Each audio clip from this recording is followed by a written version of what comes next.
Olá, meu querido, minha querida, você que está assistindo aí esse vídeo agora, nós iremos falar sobre o púlpito, o altar, aquele lugar que as pessoas usam para pregar a palavra de Deus. O que é o púlpito? O que é altar? Como deve ser usado? Para que serve aquilo? Quem são as pessoas autorizadas para usar? Você pode usar? Como deve ser feito? Qual a finalidade disso? Essa e outras perguntas, às vezes, você nunca teve resposta. O púlpito, o altar, como deve ser direcionado, como deve ser executado, como deve ser usado pelas pessoas. Independente da denominação, católico, espírita, evangélico, quem são as pessoas que podem realmente usar o púlpito, o altar de Deus, como é costumamente chamado, né? Nós vemos tantas formas de expressão, vemos o reteté, vemos pessoas mostrando curas no púlpito, vemos pessoas falando sobre política em cima do púlpito, vemos pessoas falando do que é proibido, do que não é proibido. Tantas coisas vemos em cima do púlpito. Será que todas essas são verdadeiras? Será que todas essas são reais? Será que tudo isso que é falado lá no púlpito realmente é a vontade de Deus? Antigamente, no Velho Testamento, creio eu que você sabe, talvez se você não sabe, vai saber agora. Deus se manifestava através de um local específico. Nós chamamos de Santo do Santo, a arca, onde levava a presença de Deus. Então, nessa arca, ela estava aqui, por exemplo, em Goiânia. Obviamente que não, estou dando só um exemplo, né, gente? Então, ela estava aqui em Goiânia e num outro determinado momento do tempo do ano era se levar essa arca de um local para o outro, depois para o Rio de Janeiro, depois para Manaus, depois para outro país. E aonde estava essa arca estava a presença de Deus. No local onde estava a arca, existia várias subdivisões. Existia o Santo do Santo, o Santo Lugar, o pátio, o local onde as pessoas pegavam as oferendas, as coisas que iam ser ofertadas, que matavam para expergir o sangue.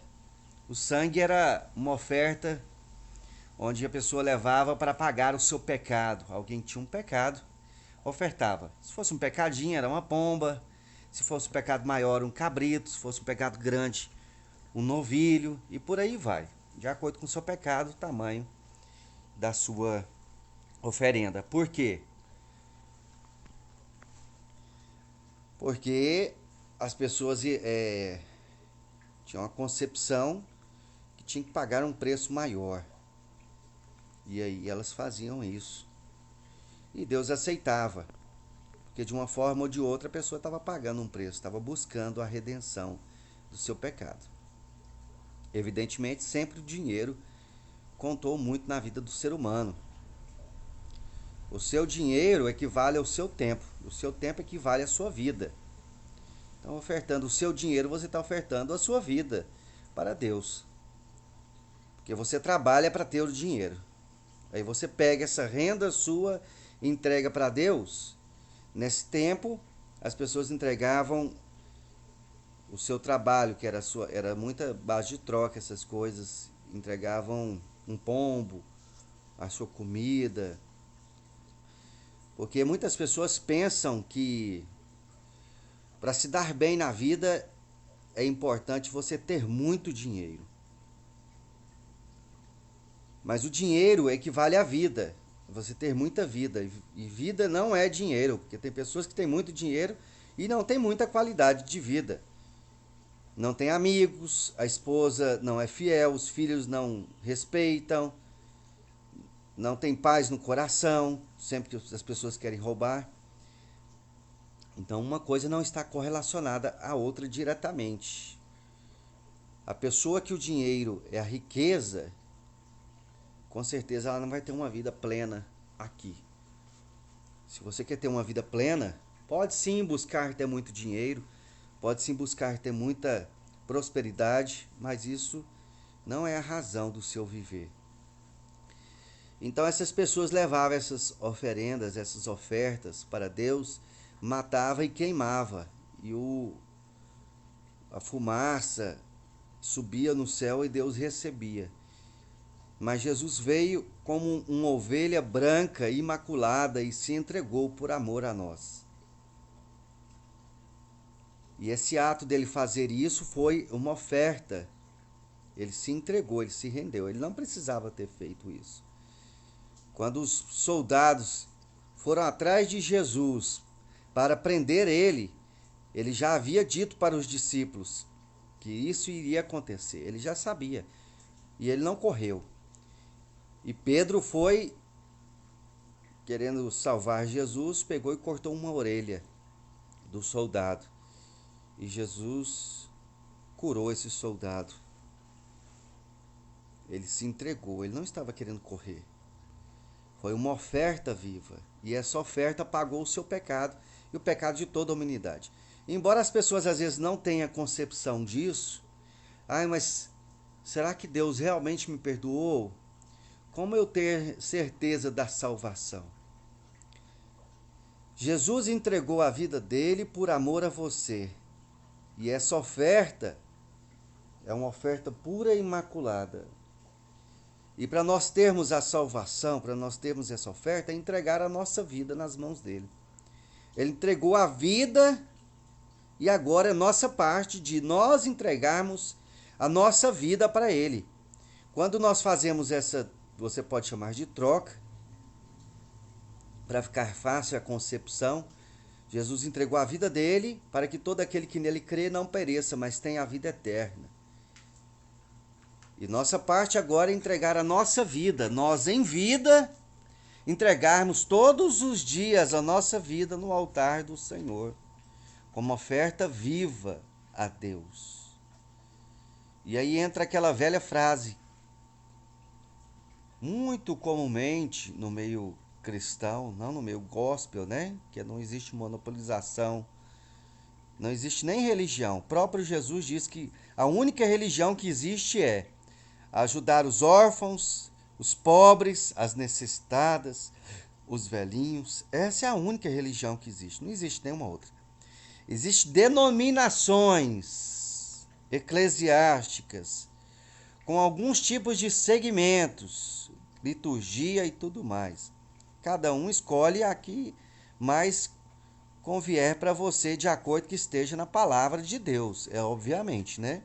As que não estiverem de acordo com a palavra de Deus, Deus no centro, eu não aconselho você seguir nenhuma dessa. Mas se estiver e você se sente bem neste local, porque umas pessoas são braço, outras pessoas são orelhas, outras pessoas são pé. Então cada um vai se sentir bem em um local determinado. As coisas de Deus, existe o trivo. As coisas de Deus são boas, são agradáveis e perfeitas. Se você está em algum local, denominação, em algum trabalho, em algum círculo de amizade, que são boas, agradáveis e perfeitas, existe uma tendência muito grande disso ser de Deus para a sua vida. Evidentemente, sempre colocando em oração. Porque os nossos ouvidos nem sempre ouvem a vontade de Deus. Muitas vezes ouvem o que é pernicioso para nós mesmos. Isso é um grande perigo para o ser humano desviar. Desviar é o quê? Eu estou desviado. Deus tem um centro, Deus tem um rumo, Deus tem um propósito para a sua vida. E você sai desse propósito, você está desviado. Desviar necessariamente não quer dizer você não estar congregando final de semana numa igreja. Muitas pessoas estão congregando final de semana na igreja e continuam a roubar, continuam a bater na esposa, a mentir. e a fazer tantas coisas erradas, estão fora do propósito de Deus, estão desviados.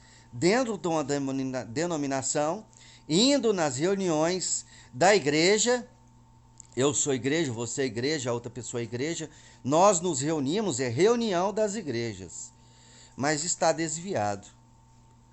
Então não é pelas práticas, nós devemos entregar a nossa vida, e o ato de entregar a nossa vida exigirá algumas práticas. Primeiro Deus no centro. Tira o homem, é teocentrismo, e coloca Deus sempre em primeiro lugar. Deus fala conosco através da oração, da leitura da palavra, das pessoas, do universo, do dia a dia, dos animais, dos seus amigos. Da mesma forma que também Satanás usou a própria palavra para tentar Jesus. Você não é o escolhido, você não é Jesus, lança daqui de cima, joga desse prédio de 30 andares, Deus vai te acudir. E Jesus disse, não tentará. E Jesus respondeu com a palavra. Então é importante você ler a palavra, ler a Bíblia, fortalecer o seu espírito, a sua alma e o seu corpo. Nós somos ser triunos. Espírito primeiro, evidentemente, que nós somos um espírito. Antes de o corpo existir, já existia o nosso espírito. Deus já tinha feito a gente. Deus nos fez e escolheu uma situação para nos colocar neste mundo. Você não veio aqui por um acaso, um Big Bang. Deus tinha um propósito. Deus formou você e escolheu uma situação apropriada, que Deus sabe de todas as coisas, e te colocou nesta família. Então pare de reclamar todas as situações ao qual, aonde você nasceu, da forma que você nasceu, porque Deus tem um propósito na sua vida, aqui na terra. Evidentemente, não é para juntar dinheiro. Não ajunteis tesouros na terra. Ah, você está dizendo que eu devo ser pobre? Não estou dizendo isso. Nesse percurso do propósito, você pode ser rico, sim. E Deus diz que você experimentaria do melhor dessa terra, mas nem sempre o melhor está envolvido em bens materiais. Mas não quer dizer que você não possa ter bens materiais. Se você tem Deus no centro da sua vida, isso não vai te acomedir a desviar do propósito de Deus para a sua vida. Então, sim, Deus permite que você tenha muita riqueza. Mas com muitas riquezas vem muitas responsabilidades. Será que é isso que você quer realmente para a sua vida? Você pode ser feliz e ter uma vida de classe média, e você pode ser feliz, ter uma vida de classe alta, e você pode ter uma vida feliz, tendo uma vida de classe baixa. Qualquer uma você pode ser feliz. Não é pela sua classe social que vai demandar a felicidade de sua vida. Se você está preso em bens materiais para a sua felicidade, evidentemente você não está buscando as coisas do alto. Porque Deus dá a paz e a felicidade independente da sua condição social. Deus não é injusto e nem é mentiroso. Então, nós devemos buscar Deus em primeiro lugar. Nós estamos até fazendo um propósito com Deus. Entre conosco, estamos no dia 7 e temos um propósito com Deus de 21 dias. Você pode falar de propósito, não sei o que de Daniel, 21 dias, campanha, pode falar o que você quiser. Fazendo a vontade de Deus na sua vida, tá lindo, meu querido. Tá lindo, tá lindo. Tá abençoado. Coloque Deus em primeiro lugar e o resto ele fará. Então, antigamente, Deus manifestava através desses locais. Mas quando Jesus pagou o preço, Jesus foi a porta entre nós e Deus. Deus está aqui, nós estamos aqui. Existia algo que bloqueava esse relacionamento. E Jesus foi a ponte. A cruz, né? Aqui, a cruz tem essas duas áspides, né? Aqui a horizontal e vertical. Quando Jesus fez isso, nós temos que ter um relacionamento com Jesus, que nos liga para Deus, e relacionamento de nós com nossos irmãos. Evidentemente, os nossos irmãos são as pessoas que professam a nossa fé. Não é verdade? Relacionamento. Quando nós temos a cruz, foi aonde Jesus pagou o nosso preço na cruz, e nós assumimos essa cruz em nossa vida. Cruz não é nós resolvemos os problemas, porque quem resolve nossos problemas é o próprio Deus. Nós entregamos nossa vida na cruz e Deus nos capacita. Da mesma forma que Davi cria. E Davi enfrentou o gigante. Pelo nome do Deus Altíssimo, eu te desafio. Porque o próprio gigante desafiou o povo de Deus. Tem alguém aí que tem coragem de vir contra mim? E Davi aceitou esse desafio e venceu. Não pela capacidade. Porque pela capacidade, evidentemente, o gigante iria destruir ele. Ia arrancar os braços, arrancar a cabeça e jogar os pedacinhos dele no meio do povo lá. Mas Davi com uma pedra, e essa pedra é Jesus. Davi com uma pedra, lançou essa pedra e a pedra acertou no lugar certo.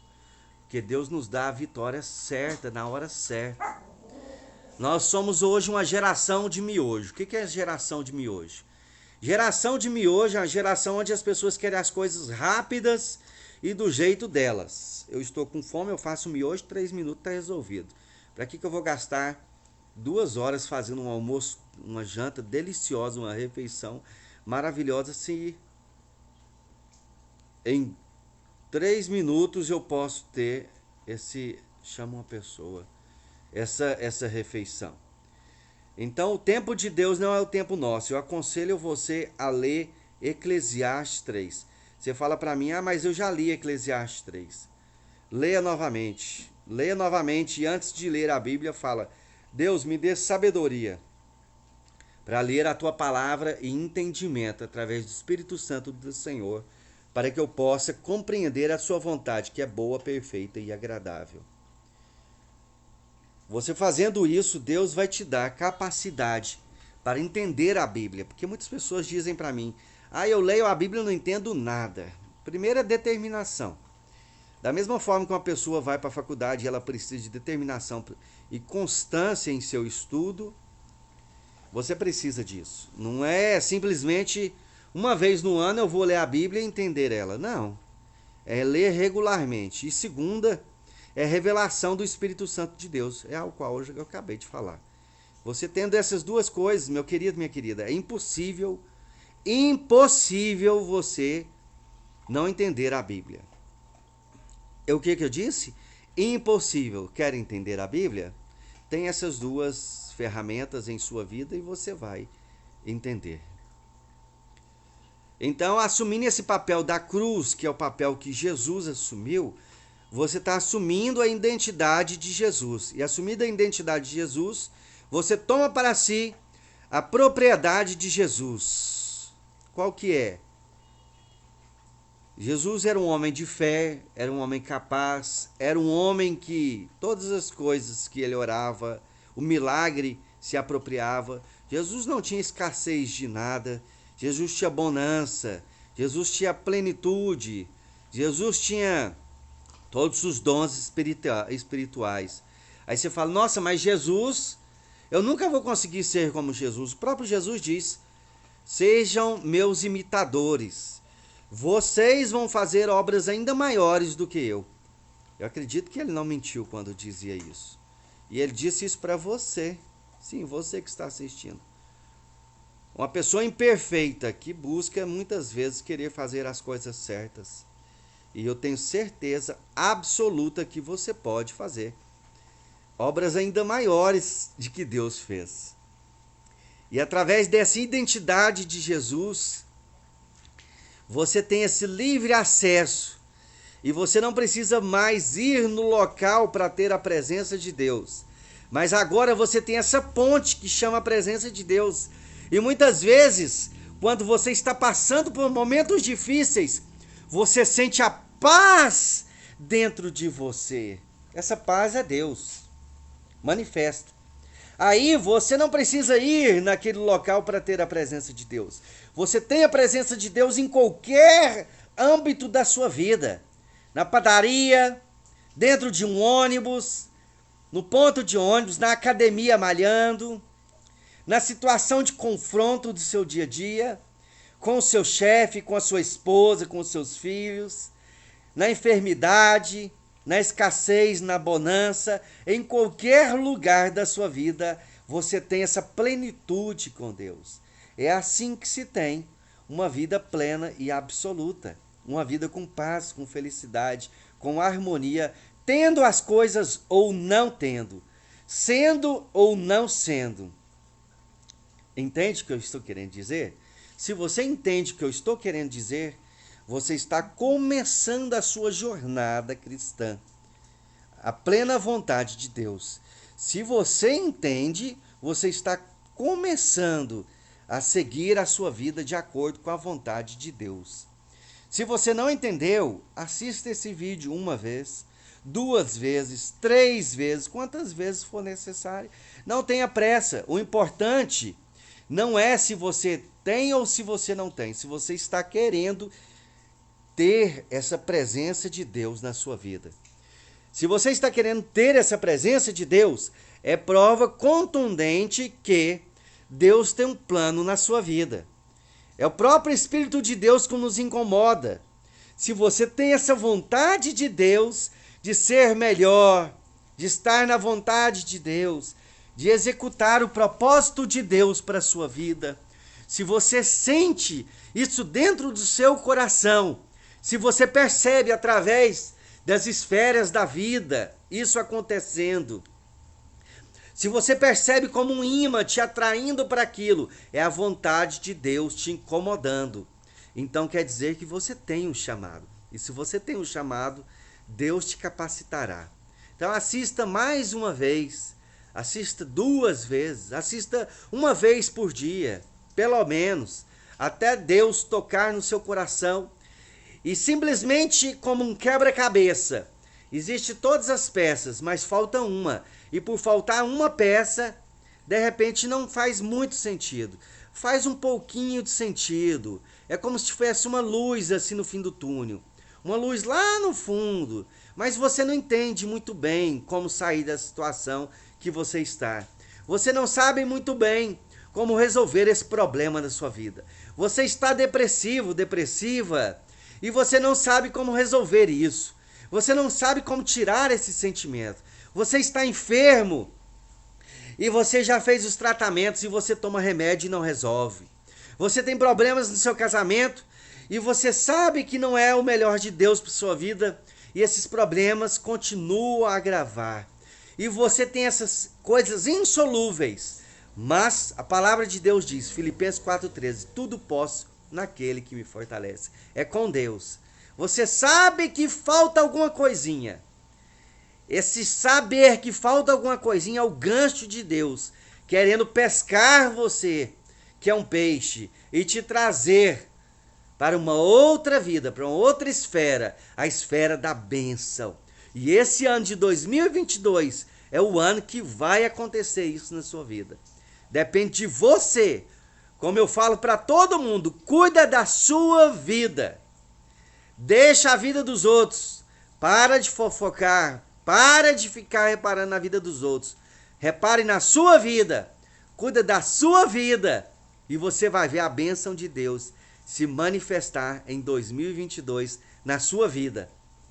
E quando a bênção de Deus manifesta em nossa vida, é uma fonte que jorra de dentro de nós. E essa fonte começa a alcançar as pessoas que estão em nossa volta. E essa fonte é abençoada. E essa fonte que vai alcançando as pessoas que estão em nossa volta, começa a mudar as pessoas devagarzinho. E de repente você percebe, nossa, a pessoa começou a mudar. Mas não é porque você ficou falando demais. É porque você mudou e essa fonte brotou de dentro de você, está alcançando as pessoas em sua volta e começa a mudar as pessoas em sua volta. E isso faz com que essas pessoas mudem também. E aí, você mudado e essa pessoa mudado, existe uma harmonia. E aí as bênçãos começam a brotar. Igual pipoca. Pá, pá, pá, pá, pá, pá, pá, pá, pá, pá. E aí você começa simplesmente a ser completamente feliz. Esse é o rumo. Eu te dei a chave da vitória. Agora cabe você pegar essa chave, destrancar essa porta na sua vida. E não represe isso só para você, porque a única forma que tem de colher é plantando. Por isso, plante. Compartilhe com todos os seus amigos, em todas as redes sociais, porque só colhe quem planta. Que Deus abençoe a todos com essa palavra de Deus para a sua vida. E como eu disse, se você não entendeu, assista o vídeo desde o início para que você entenda. E isso vai mudar a sua vida. Que Deus abençoe. Até o próximo vídeo. Em nome do Senhor Jesus. Esse vídeo foi sobre um pedido. Eu tenho recebido muitos pedidos de muitas pessoas para fazer vídeos. Às vezes demora um pouco, porque é muita coisa. E tem uns trabalhos sociais que demandam muito tempo na minha vida para organizar. E às vezes não tem tanto tempo para fazer vídeos. Então eu tenho recebido muitos pedidos de vídeo de muitas pessoas para falar sobre muitos assuntos. Mas o tempo é um pouquinho escasso, aí não dá. E nós estamos procurando prédio novo para a igreja. Nós vamos abrir em março, eu pretendo abrir em nome de Jesus um prédio novo para os trabalhos sociais e para a igreja. Então isso demanda tempo também. Se você conhece uma sala, um espaço, um local aqui próximo ao Garavelo, entre em contato comigo. Eu recebi ontem de um amigo meu antigo, ali no setor Pedro, local lindo, cabe umas 1000 pessoas lá dentro. Me ofereceu o espaço para fazer os trabalhos sociais lá, mas setor Pedro é longe para mim, eu não tenho carro. E por enquanto, né, se Deus quiser eu vou ter, se ele não quiser eu não vou ter, não faz diferença nenhuma. Mas é longe, que eu gasto 3 horas daqui até lá, então para ir e voltar é 6. É mais viável no momento para mim um local aqui próximo ao Garavelo. Se você souber, entre em contato comigo. Telefone 62 991 21 6989. Deixa Deus te usar e compartilhe esse vídeo com todos os seus amigos. Até a próxima.